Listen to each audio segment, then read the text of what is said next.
Hello guys, welcome to my channel. Previous வீடியோவில் haemostasis part 1 and 2 வந்து நான் post பண்ணியிருக்கேன். ஸோ அதனால் அந்த வீடியோவை மறக்காமல் பாருங்கள். அது பார்த்தா தான் வந்து ஹீமோஸ்டாசிஸ் பார்ட் 3ல் வந்து பிளட் கொயாகுலேஷன் பற்றி நம்ம பார்க்க முடியும். இப்போ ஒரு ஓவர் வியூவாக நான் சொல்கிறேன். இப்போது ஒரு காயமாயிருக்கு, அதிலேருந்து ப்ளீட் ஆகுது. அதை ப்ளீடை அரெஸ்ட் பண்ணுறதோட பேர் தான் வந்து haemostasis. Arrest of bleed is called haemostasis. இது எப்படி நடக்கும்னா, நிறைய ஈவெண்ட்ஸ் எல்லாம் சேர்ந்து தான் நடக்கும். ஃபர்ஸ்ட் வந்து வாசோ கன்ஸ்ட்ரக்ஷன் நடக்கும். அதுக்கப்புறம் ஒரு ப்ரைமரி பிளேட்லெட் ப்ளக் ஃபார்ம் ஆகும். அதுக்கப்புறம் வந்து பிளட் கிளாட் ஆகும்.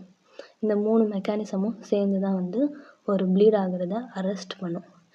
ப்ரீவியஸ் 2 வீடியோவில் நான் என்ன சொல்லியிருப்பேன்னா, பிளேட்லெட்ஸோட ஸ்ட்ரக்சர்ஸ் அது என்னென்ன ஃபேக்டர்ஸ் எல்லாம் ரிலீஸ் பண்ணுது, அது எப்படி போய் வந்து எண்டோத்தீலியமில் வந்து அட்ஹஷன் நடக்குது, அக்ரிகேஷன் ஆகுது, அதுக்கப்புறம் அது என்ன ஃபேக்டர்ஸ்லாம் ரிலீஸ் பண்ணுதுன்னு பார்த்தோம். இந்த வீடியோவில் வந்து பிளட் கொயாகுலேஷன் பற்றி பார்க்க போகிறோம். இப்போ நம்ம பாடியில் வந்து டோட்டலாக எத்தனை கிளாட்டிங் ஃபேக்டர் இருக்குதுன்னு பார்த்தோம்னா டோட்டலாக 12 இருக்கும். இதில் வந்து 6th ஃபேக்டர் வந்து ஆப்சண்ட் ஆகிருக்கும். ஸோ அதனால் நம்ம வந்து 13th ஃபேக்டர் வரைக்குமே நேம் வச்சுருப்போம். இந்த most of the clotting factors எல்லாமே வந்து ஒரு ப்ரோட்டீன் தான். ஸோ இது எங்கேருந்து சிந்தசைஸ் ஆகுதுன்னா பார்த்தோம்னா லிவர் தான் மெயினாக. இப்போது இந்த கிளாட்டிங் ஃபேக்டர்ஸ் எல்லாமே தெரிஞ்சிருக்கணும். ஏன்னா வந்து end of the medicine posting and surgery posting எல்லா போஸ்டிங்லேயுமே வந்து இந்த கிளாட்டிங் ஃபேக்டர்ஸ் நேம் வந்து கண்டிப்பாக கேட்பாங்க. எப்பயுமே வந்து ஞாபகம் வச்சுக்கணும். ஸோ அதனால் மறக்காமல் படிச்சுக்கோங்க. வைவால் இம்பார்ட்டனாக இந்த கொஷின்ஸ் கேட்கலாம். இப்போ ஃபேக்டர் 1 பார்த்தோம்னா ஃபைப்ரினோஜன், ஃபேக்டர் 2 வந்து ப்ராத்ராம்பின், அண்ட் ஃபேக்டர் 3 வந்து டிஷ்யூ த்ராம்போபிளாஸ்டின், ஃபேக்டர் 4 வந்து கால்சியம் அயன், ஃபேக்டர் 5 வந்து ப்ரோ அசரலின். இதில் ஃபேக்டர் 5க்கு அப்புறம் 6ங்கிறது ஒன்று கிடையவே கிடையாது. ஓகே, ஃபேக்டர் 5 வந்து ப்ரோ அர்சலின், ஃபேக்டர் 7 வந்து ப்ரோ கன்வெர்டின், ஃபேக்டர் 8 பார்த்தோம்னா anti haemophilic factor A, factor 9 பார்த்தோம்னா Christmas factor anti haemophilic factor B, factor 10ன்னு பார்த்தோம்னா Stuart Prower factor, and factor 11 பார்த்தோம்னா anti haemophilic factor C, otherwise called plasma thromboplastin antecedent. Okay, factor 12 பார்த்தோம்னா Hageman factor, factor 13 பார்த்தோம்னா fibrin stabilising factor Laki Lorand factor. So இந்த ஃபேக்டரோட என்ன number of factor, அதோட name என்னங்கிற விஷயம் நமக்கு நல்லாவே தெரிஞ்சிருக்கணும். அது கூடவே வந்து மற்ற இதுவும் தெரிஞ்சிருக்கணும். HMWKனா high molecular weight kininogen, Fitzgerald factor, pre kallikrein, Fletcher factor, kallikrein and platelets phospholipid. இது எல்லாமே வந்து மற்ற ஃபேக்டர்ஸ்க்கு வந்து ஒரு கோஃபேக்டராக இருக்கும். இதை வந்து தூண்டி விடுற மாதிரி. அதுக்கப்புறம் என்னென்ன ஃபேக்டர்ஸ் வந்து பிளட் கிளாட் ஆகிறத இன்ஹிபிட் பண்ணணும்னு பார்த்தோம்னா protein C, protein Z, thrombomodulin and antithrombin 3, tissue factor pathway inhibitors and protein Z dependent protease inhibitors. மெயினாக வந்து protein C, protein Z, thrombomodulin, antithrombin 3. Okay,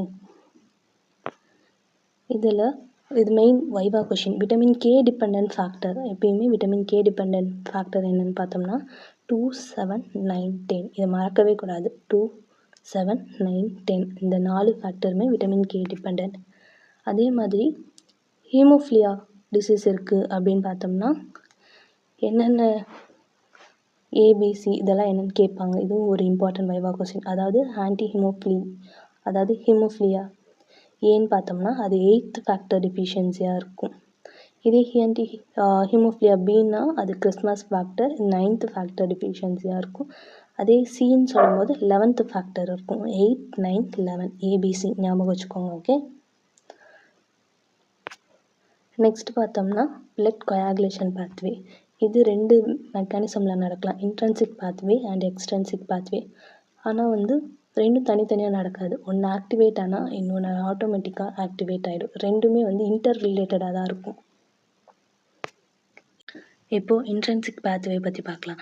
intrinsic பாத்வேயில் வந்து ஏதாவது injury ஆகிருக்கு அப்படிங்கும்போது HMW கைனினோஜன் and pre கால்கரைன் வந்து activate ஆகும். Activate ஆகி 12th ஃபேக்டரை வந்து ஆக்டிவேட் பண்ணிவிடும். ஓகே, இந்த 12th ஃபேக்டர் என்ன பண்ணும், ஸ்ட்ரைட்டாக போய் 11th ஃபேக்டரை வந்து இன்ஆக்டிவேட்டடாக இருக்க 11th ஃபேக்டரை ஆக்டிவேட் பண்ணிவிடும். அதே மாதிரி இந்த ஆக்டிவேட்டட் 11th ஃபேக்டர் வந்து இன்ஆக்டிவேட்டடாக இருக்க 9th ஃபேக்டரை வந்து ஆக்டிவேட் பண்ணிவிடும். இந்த 9th ஃபேக்டர் வந்து இன்ஆக்டிவேட்டடாக இருக்க 10th ஃபேக்டரை ஆக்டிவேட் பண்ணிவிடும்.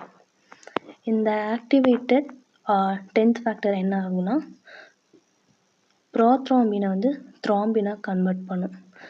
With help of platelets phospholipids எல்லாமே சேர்ந்து ப்ரோத்ராம்பினை த்ராம்பினாக கன்வெர்ட் பண்ணும். இதில் வந்து calcium, platelets, phospholipids, tissue thromboplastin எல்லாமே வந்து ஒரு கோஃபேக்டராக எல்லா இடத்துலையுமே ஆக்ட் ஆகும். கூடவே 8th ஃபேக்டர் வந்து டைரெக்டாக ஆக்டிவேட் ஆகி அது கூடவே 10th ஃபேக்டரையும் சேர்த்து ஆக்டிவேட் பண்ணும்.